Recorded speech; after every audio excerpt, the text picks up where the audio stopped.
Bismillahirrahmanirrahim. Assalamualaikum warahmatullahi wabarakatuh. Waalaikumsalam warahmatullahi wabarakatuh. Alhamdulillah hamdan katsiran wa syukurillah wa la haula wa la quwata illa billahil aliyul azim. Asyhadu an la ilaha illallah wa asyhadu anna Muhammadan abduhu wa rasul. Allahumma shalli ala Muhammad wa ala ali Muhammad. Alhamdulillah kembali lagi hari ini pada podcast Majelis Tablik Pimpinan Wilayah Muhammadiyah Sulawesi Selatan bersama saya Darnawati Rajab sebagai host hari ini dan dibersamai oleh narasumber kita kembali lagi bersama dengan Ibu Dr. Meisil Beulur M. Sos. Iya, jadi beliau ini adalah narasumber yang sudah kesekian kalinya menjadi narasumber kita pada podcast kali ini. Nah, pemirsa, hari ini kita akan membahas terkait dengan kasus kekerasan dalam rumah tangga. Nah, berbicara tentang kasus kekerasan dalam rumah tangga atau biasa disingkat dengan KDRT, ini bukan hal yang tabu lagi di kalangan masyarakat kita. Baru-baru ini kita kembali tercengang, ya, masih berhitung beberapa hari yang lalu ya, kembali tercengang dengan viralnya sebuah kasus KDRT yang menimpa seorang perempuan. Ya, saya juga cukup tersentak ini karena yang sering saya dengar ini korban dari KDRT ini adalah perempuan. Ya, sekalipun kita tidak bisa memungkiri bahwa ada pun kasus KDRT yang korbannya adalah laki-laki. Ya, entah bagaimana kemudian media mengangkat ketika perempuan yang menjadi korban, ya ini langsung menjadi viral. Ya. Nah, terkait dengan persoalan kasus KDRT, ya di kalangan masyarakat kita pula, Bu, itu sangat marak sekali. Ya, bukan hanya kasus yang baru-baru saja. Beberapa pekan lalu juga ada kasus KDRT, beberapa bulan lalu ada kasus KDRT, itu yang termediakan. Ya, bagaikan ya fenomena gunung es, ya yang ketika kita lihat dari jauh itu tidak nampak, tetapi sesungguhnya itu begitu sangat tinggi. Iya, yang termediakan mungkin yang berani speak up di media, ya, yang berani melaporkan yang barusan ya, ini seperti yang baru-baru saja viral ini, tetapi bagaimana dengan yang tidak termediakan? Banyak hal yang membuat mereka kemudian bungkam, ya mungkin karena faktor lingkungan, mungkin juga karena rasa malu, ya, atau faktor-faktor lain yang melatar belakangi hal itu. Nah, tentu ini menjadi sebuah polemik di kalangan masyarakat kita. Ya, pernah nggak sih kita berpikir seperti ini, Bunda? Pernah nggak ya, misalnya perempuan-perempuan atau laki-laki di luar sana yang kemudian belum berumah tangga itu, kemudian mereka merasa trauma dan tidak mau berumah tangga. Ya, karena dengan banyaknya kasus-kasus KDRT yang menimpa perempuan. Ya, apakah stakeholder pernah memikirkan dampak sejauh itu sehingga sampai hari ini, ya, saya melihat ada ketimpangan. Ya, misalnya seperti ini, pemerintah itu sudah kemudian berusaha dengan sekuat tenaga menyusun undang-undang, ya, menata aturan-aturan yang kemudian diharapkan untuk meminimalisir kekerasan-kekerasan dalam rumah tangga, ya, dan kekerasan-kekerasan yang lainnya. Tetapi justru, ya, semakin luasnya, ya, kawasan aturan-aturan ini, ya, tetapi toh hari ini semakin marak juga, artinya semakin banyak kasus-kasus yang seperti ini. Ini kan menjadi hal yang perlu untuk kita pikirkan bersama ya, karena tentu ini meresahkan, ya, meresahkan secara individual bagi orang-orang yang melihat itu, dan ini juga menjadi permasalahan kebangsaan menurut saya dan sangat memberikan dampak yang tidak bagus bagi perkembangan generasi kita ke depan. Berbicara tentang rumah tangga, tentu rumah tangga menjadi awal bagaimana kita membangun sebuah generasi masa depan yang cemerlang, generasi masa depan yang sehat, aman, ya, dan baik di masa yang akan datang. Nah, kita akan memulai podcast hari ini dengan pertanyaan sederhana, Bunda. KDRT, kasus dalam rumah tangga, sebenarnya yang kita lihat nanti dikatakan mendapat kekerasan itu ketika mereka dipukul. Ya, sebenarnya kasus KDRT ini itu seperti apa sih Bunda? Baik itu dari segi bentuknya, ya dari segi pandangan-pandangan mungkin psikologis apa dan sebagainya. Itu seperti apa Bunda? Silahkan. Iya, baik, terima kasih. Kalau kita berbicara terkait dengan KDRT ya, KDRT itu kan ada dua, ada yang secara fisik, ada yang secara psikis. Jadi kalau fisik itu sudah jelas, ya mungkin dipukul, dicambuk dan sebagainya. Kalau secara psikis itu mungkin dengan perkataan dan membuat perempuan atau suami itu merasa tidak nyaman dengan apa yang terucapkan atau sikap dan perilaku. Nah, itu sudah masuk bagian dari KDRT, bagian tidak rasa nyaman. Nah, namun yang kebanyakan diekspos adalah yang fisik. Ini dia yang muncul di media, seperti kasus yang polisi dibakar oleh itu kan itu yang korban adalah suami. Nah, seperti itu. Jadi kalau kita berangkat dari penyebabnya banyak ya, termasuk yang korbannya ada laki-laki, yaitu penyebabnya adalah judi online, si istri kesal ya. Kemudian masalah ekonomi juga pasti masuk di situ. Jadi kalau orang judi online pasti ya hubungannya dengan ekonomi kan, ya tidak apa ya, manajemen keuangan tidak rapi dan sebagainya, dan itu bisa menjadi konflik, komunikasi tidak baik. Kemudian penyebab yang lainnya adalah misalnya bahwa pemahaman bahwa lelaki itu adalah ya pemimpin ya. Jadi ya perempuan itu manut-manut saja, apa ya, patriarki, tidak perlu berpendapat. Ya, itu pokoknya ya namanya ya perempuan ya nurut aja, manggut-manggut. Kemudian campur tangan keluarga, campur tangan keluarga itu juga bisa menjadi pemicu KDRT. Ya, misalkan ya si istri ngadu bahwa mertuanya bla bla bla gitu ya, ini itu ibu kamu mas, ini tidak apa ya, namanya suami kalau sudah ya orang tuanya atau saudaranya dia kan pasti bingung ya siapa ya, tapi kalau istrinya nyerocos terus itu bisa jadi pemicu. Itu ada ya, kasus seperti itu. Nah, kemudian ini diperkuat oleh data ya yang ada dari per 1 Januari di tahun 2024 itu kasus itu sudah 15 ribuan. Wah, luar biasa ini. 15 ribu di websitenya PPA, Simponi PPA. Iya, betul. Di situ yang korban laki-lakinya itu sekitar 3 ribuan. Nah, yang 12 ribuan itu adalah perempuan. Dan yang terbanyak adalah di Pulau Jawa. Ya. Nah, kalau di Sulawesi sendiri itu yang terbanyak di Sulawesi Selatan loh. Wah. Yang kedua itu di Sulawesi Utara, Manado. Manado. Jadi, nah kita ini yang ada di Sulawesi Selatan ya. Jadi apa sih gitu yang perlu kita perbaiki agar rumah tangga ini bisa apa ya, yang untuk mendapatkan sakinah mawaddah itu bisa kita dapat tanpa harus KDRT dulu, seperti itu. Sekali.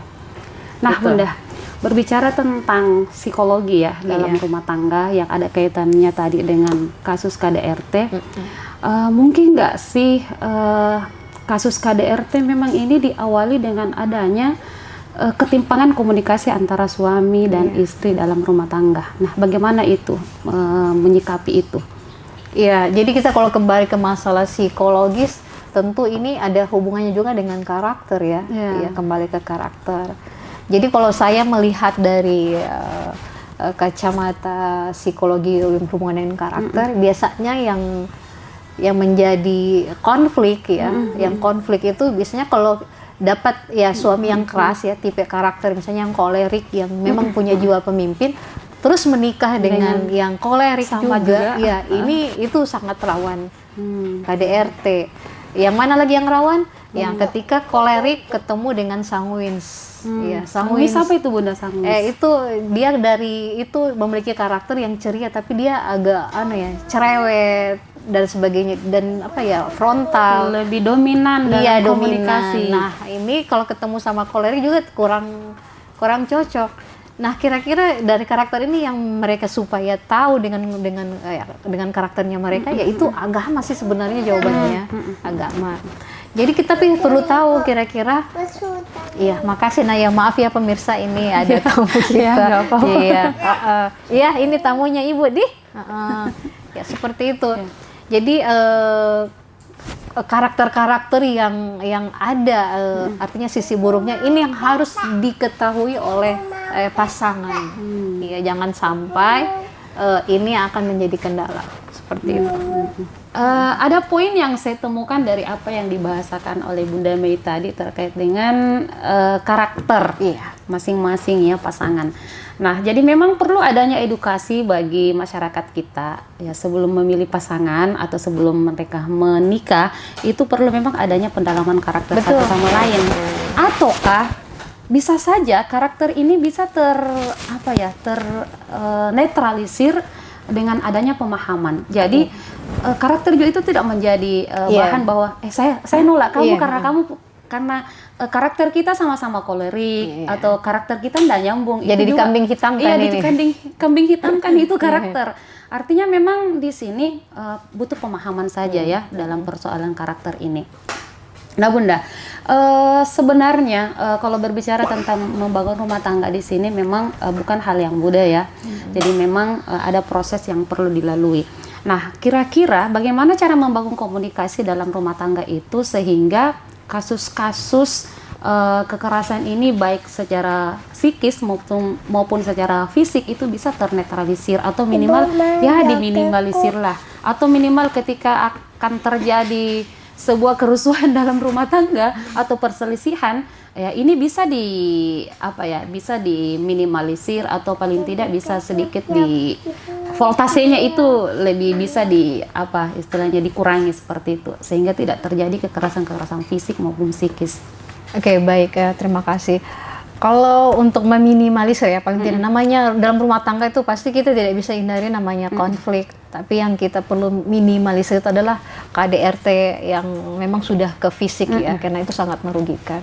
Jadi komunikasi ya, misalnya jika ada suami istri yang ada mengalami konflik ya, kalau kita di awal-awal pernikahannya komitmen sih sebenarnya, komitmen misalkan ya, komitmen yang dibangun pada awal pernikahan itu, misalnya kalau kita perbedaan pendapat ya, kita berantem, kira-kira itu kita maksimalkan waktunya itu apa? Kalau misalnya sama suami ya, kalau saya pribadi, kita punya masalah diselesaikan malam ini juga, jangan sampai itu bermalam.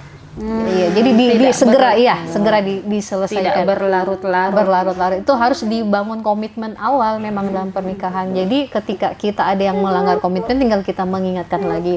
Kemudian cepat menyadari kalau memang asal akar masalahnya bahwa kita adalah salah, ya jangan gengsi dong untuk meminta maaf gitu.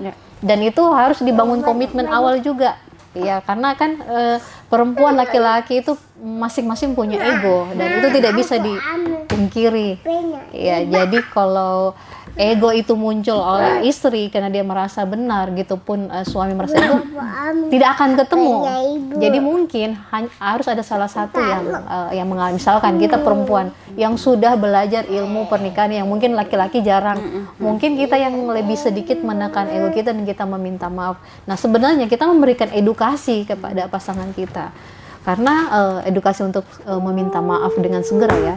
Karena dari kasus-kasus yang saya tangani dalam proses konseling itu, ketika mereka selalu ada istilahnya transaksi pernikahan. Kalau saya baik sama suami juga harus baik dong sama saya. Iya. Nah itu justru menjadi permasalahan, akhirnya jadi konflik batin karena dia selalu berharap ya suami melakukan hal yang sama dengan apa yang dia lakukan, seperti itu. Komunikasi di awal itu harus dibangun untuk yang, jadi makanya perlu kita sekolah pranikah. Tapi kalau yang sudah terlanjur, artinya udah menikah dan membangun pernikahan, enggak apa-apa itu dibangun lagi ketika kita ada konflik, kemudian kita bicarakan baik-baik, namanya itu bicara dari hati ke hati. Nah, saya ini sudah masuk 20 tahun pernikahan ya. Dan itu semua fase-fase itu sudah saya lalui. Jadi memang ego yang memang harus ditekan ketika dalam kita berkomunikasi. Misalkan ya, kalau istrinya kan mau, misalnya kalau lagi ngambek maunya dibujuk. Tapi ada suami yang tidak pintar membujuk. Itu problemnya. Nah, kalau kita tidak dibujuk, kapan kita enak perasaan? Ya, seperti itu. Nah, itu ketika kita sudah ada baikan, nah itu dikomunikasikan ya. paling tidak ya belajarlah romantis sedikit abi ya gitu kan misalkan ya. Kan itu perlu belajar juga karena itu kebutuhan. Karena memang ada istri kebutuhannya adalah itu di apa ya di pendengaran. Ya auditorinya. Ya auditorinya itu berarti dia sering dipuji, sering dipuji seperti apa. Ada istri yang kesenangannya itu hadiah. Nah, hadiahnya tidak perlu mewah, misalnya suami pulang kerja ya bawa apa saja buat tangan, dia sudah happy itu. Mungkin lagi ngambek ya, suami tidak perlu minta maaf, hanya bawa saja hadiah, dia itu sudah mewakili gitu. Tapi ada istri yang auditori ya harus maaf yang kamu ucapkan, ada yang seperti itu. Seperti itu. Ada yang taat sentuhan saja, tidak perlu kata maaf, dia cuma kasih usap begini, istrinya dia sudah lega ya. Itu sudah simbol bahwa suaminya meminta maaf. Dan tapi ini yang banyak tidak disadari oleh pasangan ya, hal-hal yang kecil itu akhirnya jadi konflik, pemicu bertengkar. Terjadilah KDRT. Nah, baik Bunda, saya mengangkat bahwa yang harus dilakukan di sini untuk meminimalisir terjadinya KDRT itu adalah komunikasi di antara pasangan. Itu sangat penting ya. Betul. Komunikasi itu sangat penting. Nah, berbicara tentang kasus KDRT, gini Bunda, kalau misalnya ini sudah terlanjur ya, dan kita sangat miris melihat kasus-kasus yang korbannya adalah perempuan-perempuan, bukan cuma istri di sini, bahkan sudah sampai kepada anak juga, itu sudah menjadi korban dalam KDRT itu sendiri. Nah, kira-kira ada tidak ya dampak kepada mereka yang menjadi korban dari kasus KDRT ini sendiri? Iya, kalau berdasarkan pengalaman, mereka dampaknya itu kemarin ya yang saya itu yang sudah mau pengen cerai karena suaminya memukul dan minta cerai. Saya tanya dulu berapa kali suaminya melakukan KDRT. Tidak sering, tapi setiap ada konfliknya seperti apa. Coba, jadi harus introspeksi dulu, kenapa sampai suami memukul. Itu yang perlu, jangan sampai karena kita dipukul kita merasa korban. Siapa tahu kita yang penyebabnya. Itu saya tanya apa yang membuat suami sampai memukul. Berusaha membela diri. Saya bilang kan ini proses konseling, kamu harus jujur. Gitu, ya. Akhirnya dia ceritakan, saya membantah. Nah, suami dengan jiwanya yang tadi itu adalah pemimpin. Ketika dia dibantah, dia merasa direndahkan. Nah, itu kebanyakan yang terjadi. Jadi suami biasa main tangan itu ya karena istrinya juga mempertahankan kebenarannya dan sudah membentak suaminya, bahkan berkata kasar. Istilahnya itu dimaki. Kayaknya dipukul. Nah, orang melihat istri jadi korban, tapi sebenarnya istri juga melakukan KDRT. Dengan secara verbal. Iya, verbal. Jadi sama-sama sebenarnya kalau kita mau angkat kasus ya konflik pernikahan, sama-sama ini saling korban KDRT. Kalau kita lihat dari akar masalahnya. Ada andil. Iya, ada andil. Kalau kita lihat dari akar masalah. Tapi kalau kita lihat sudah dari yang hasilnya adalah biasanya yang selalu yang dijadikan korban itu adalah perempuan. Karena apa? Suami kalau sudah amarahnya di ubun-ubun, akalnya itu sudah tidak jalan karena harga dirinya. Jadi kalau suami sudah dimaki, sudah dicaci, itu dia secara secara respect itu hilang kesadarannya ya karena membela harga dirinya. Ya seperti itu. Kecuali mungkin yang memiliki pemahaman agama yang berusaha sabar menyikapi istrinya seperti Umar bin Khattab ya. Ketika meskipun dia garang di luar tapi ketika dia di rumahnya istrinya dianggap istrinya yang cerewet, dia nikmati, dia tidak perlu karena memang dia tahu gitu, wah perempuan seperti itu. Nah ini yang jarang, yang laki-laki tidak bisa terima. Gini Bunda, terkait dengan introspeksi diri ini. Sebenarnya memang perempuan-perempuan atau bukan perempuan ya, semua pasangan ya, memang butuh wadah untuk mereka selalu mengkomunikasikan persoalan-persoalan rumah tangga. Bukan berarti kita harus membongkar aib rumah tangga ya, tetapi mungkin kita butuh tempat atau wadah khusus untuk menyampaikan apa yang kemudian kita rasakan dalam rumah tangga kita. Butuh nggak sih masyarakat kita untuk diedukasi ke sana? Butuh sekali konseling. Iya, jadi kayaknya memang perlu digaungkan ini. Jadi ilmu konseling itu bukan seorang konselor saja. Jadi kalau kita di dunia pendidikan itu ada namanya konselor sebaya ya. Jadi konselor sebaya itu artinya mereka dibekali ilmu konseling. Jadi ketika kan biasanya konselor sebaya teman yang paling tempat paling curhat itu adalah teman. Sehingga mereka perlu diajari ilmu-ilmu konseling. Nah, kita juga ini ya jangan yang memiliki pendidikan khusus. Ibu-ibu rumah tangga kan biasanya kan temannya, tetangganya juga curhat. Nah, paling tidak dengan bekal ilmu konseling ini bisa menyelamatkan rumah tangga tetangga-tetangga kita. Iya, karena mereka tempat curhat. Nah, kalau tidak dibekali tetangganya curhat, sudah ceraikan saja kalau suami seperti sudah ya seperti itu. Akhirnya mereka bukan jadi tempat curhat yang jadi solusi, tetapi justru malah menjadi tambah masalah. Iya, mungkin saat ini ya seperti itu. Mungkin kalau saya sarankan perlu mengkampanyekan ilmu konseling ke lapisan masyarakat, ke semua masyarakat, bukan hanya yang profesional saja ya.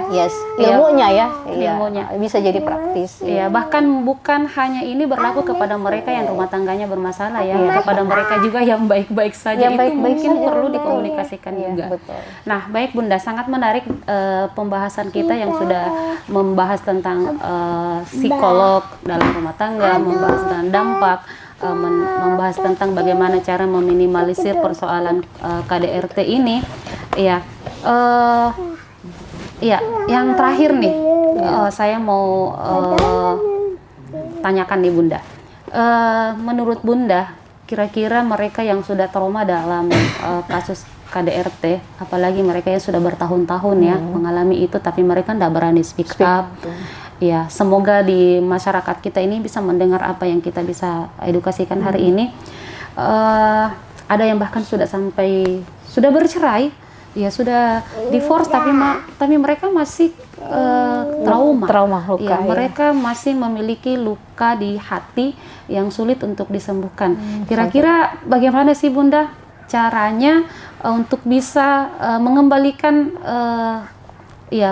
pikiran kita yang trauma itu, yang sakit itu, untuk kemudian bisa normal kembali seperti masyarakat pada umumnya yang tidak memiliki masalah, sehingga kita bisa berterima dengan diri kita. Karena saya rasa ini penting sekali Bunda bagi masyarakat kita, edukasi seperti ini dan sangat dibutuhkan. Itu gimana itu caranya Bunda?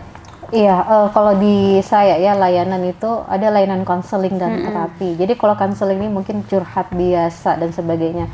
Namun ketika didapatkan pada proses konseling ada terdapat bahwa dia mengalami trauma, maka perlu namanya treatment terapi. Ya, treatment terapi mental. Nah, ini banyak teknik terapi dalam ilmu psikologi terapi ya, psikoterapi banyak. Nah, kalau saya sendiri menggunakan ya terapi SEF ya, spiritual emotional technique freedom ya. Ada terapi hipnoterapi, ada terapi senyum. Jadi setiap klien itu treatment terapinya berbeda-beda. Jadi treatmentnya itu ada yang berfokus masalah, ada yang berfokus solusi. Ya, kenapa? Karena ada kan karakter masyarakat klien kita misalnya introvert ya. Nah, introvert itu dia kurang nyaman ketika menceritakan masalahnya. Jadi pendekatannya kita adalah pendekatan berfokus solusi. Dia tidak perlu, ini kalau sudah treatment terapi ya, dia tidak perlu menceritakan masalah yang menurut dia itu adalah aib dan dia pengen tahu, tidak perlu. Iya, kita hanya fokus aja solusi. Jadi mau kamu apa gitu. Kita kasih pertanyaan-pertanyaan yang dia sendiri jawab dan dia tahu hasilnya seperti apa. Tapi dalam kondisi dia seharusnya dalam keadaan rileks. Iya. Jadi ada hubungannya ketika kita menyampaikan nasihat atau konseling kepada orang lain. Jangan pada kondisi gelombang otaknya dalam keadaan alfa atau aktif. Usahakan kondisi kalian itu dalam keadaan rileks, tenang. Sehingga kita menyampaikan nasihat, motivasi, masukan itu dia serap, bisa berterima. Iya, dia terima di pikiran bawah sadarnya. Nah, itu. Nah, baik Bunda. Ternyata sepenting itu ya wadah konseling bagi masyarakat kita. Nah, ini juga sebenarnya menjadi permasalahan. Kadang mereka mau konseling, tapi kadang mereka juga malu, atau mungkin kadang mereka juga tidak punya akses seperti itu ya. Sehingga memang apa yang disampaikan Bunda tadi itu bahwa edukasi atau ilmu konseling ini perlu disampaikan kepada masyarakat kita, kepada seluruh masyarakat, bukan hanya mereka yang memiliki masalah dalam rumah tangga, tetapi juga yang paling utama ini bagi mereka calon pasangan ya, ya pasangan ini butuh sekali. Nah, kira-kira untuk mengakses ilmu konseling itu bisa diakses melalui apa, Bunda? Kalau ada kelas khusus atau seperti apa? Saat ini sudah banyak lembaga-lembaga udah mengadakan kelas sebagai praktisi konseling.